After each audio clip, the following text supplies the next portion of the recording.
Well, let's get more on the markets now from Lukman Otunuga in London. He's a research analyst at the trading firm FXTM. Welcome to the program. So it does look like that US stocks are looking for a bit of a recovery after yesterday's significant sell-off. Can you tell us a bit more about why investors sold off overnight?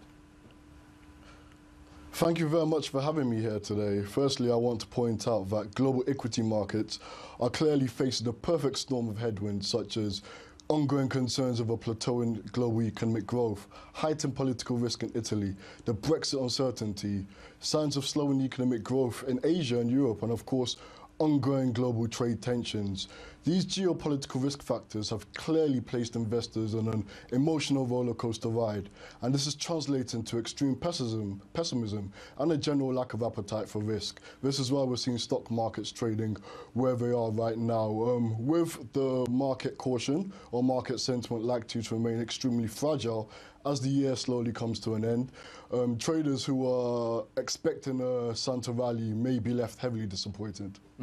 And how much of that sort of anxiety among investors is being caused by this expected interest rate hike in the US? There's a portion of that anxiety caused by investors, but I believe the major driver is actually growing concerns over a decelerating global economic growth. Okay, and very quickly, can I ask you about oil prices? Why we're seeing them drop to a one-year low? Why is that? So the risk-off mood has played a part in the sharp drop in oil prices, but supply side and demand side factors remain the major drivers. We have to keep in mind that there are no clear signs of oil markets stabilizing, even though OPEC and Russia have actually moved forward to cut production.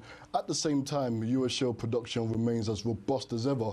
When you add the fact that concerns of a slowing global growth have fueled fears of a demand for crude taking a hit, we could understand why oil prices are trading where they are right now. So we can say that the toxic combination of oversupply concerns and fears of demand falling have led to oil prices being oil markets exposed to downside shocks. Okay, Lukman Otunuga in London, thank you again for your time. Now to other top stories from around the world. South Korea will provide more than $3 billion in financial support for its embattled car parts makers. The move comes as a slowdown in the Korean economy continues to hurt its major export industries. The number of loss-making car suppliers has risen to more than 30 this year, compared to just 6 in 2015. Turkey's retail sales tumbled by 7.5% in October, marking a second consecutive month of declines. Automotive fuel sales showed the biggest annual drop of 7.6%, offsetting a nearly 3% rise in